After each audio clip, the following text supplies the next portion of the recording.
This fellow asked, what's wrong with fascism? I don't know if he's just being a troll or whether he's serious and maybe slept through history class or just somehow skimmed through, or maybe he's like somebody who paid a grad student to take all the classes for him and all the tests, a certain person. But how can you ask such a question? Did you not learn anything from 1930s Germany? What's wrong with fascism? Well, let me give you an illustration. You will do what I say. You have no choice. You will obey whatever I say. If you don't, we're coming and we're going to get you and going to drag you off and throw you in the gulag. No trial, nothing. That's an example of fascism. You will be an obedient servant of the people. You will not dare speak ill of the government. You will be obedient. A good example. Here's the thing that a lot of you on the right complain about. You complain about being made ashamed of using racial slurs like the N word or referring to a woman as the B word.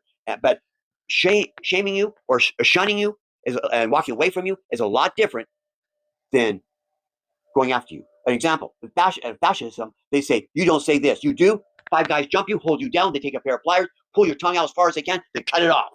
No trial, nothing. Just your tongue's gone. You'll never use those words again because you won't be able to talk. That's an example of fascism.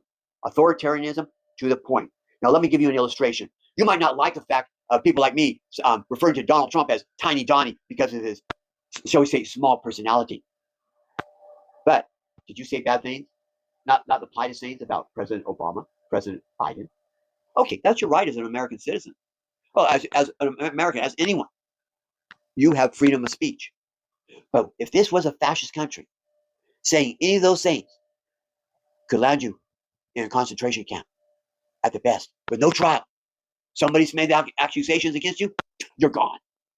And a good example is North Korea, where you are required to have a picture of the supreme leader in your house. And if your house catches fire, that's the one thing you must grab up before anything else and take out of that house. Before you grab your baby child, before you help your wife out, before you help your elderly parent, you better have that picture out of that house or you will be arrested, no trial, and bam, boom, boom, you'll disappear. That's an example of fascism.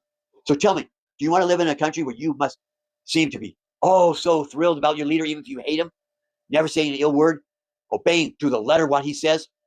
If he says the speed limit's X amount of miles per hour, you go precisely that amount, not a mile under, not a mile over. And if you're caught doing either one, you get stopped. You don't just get a ticket where you go to court over it. You get dragged out of your car, beaten for it. No trial, no jury, just taken care of. That is fascism. Do you really want to live in a fascist state? Not me, buddy. As the old saying goes, give me liberty or give me death. I stand with that. I hope that answers your question. Have a good day.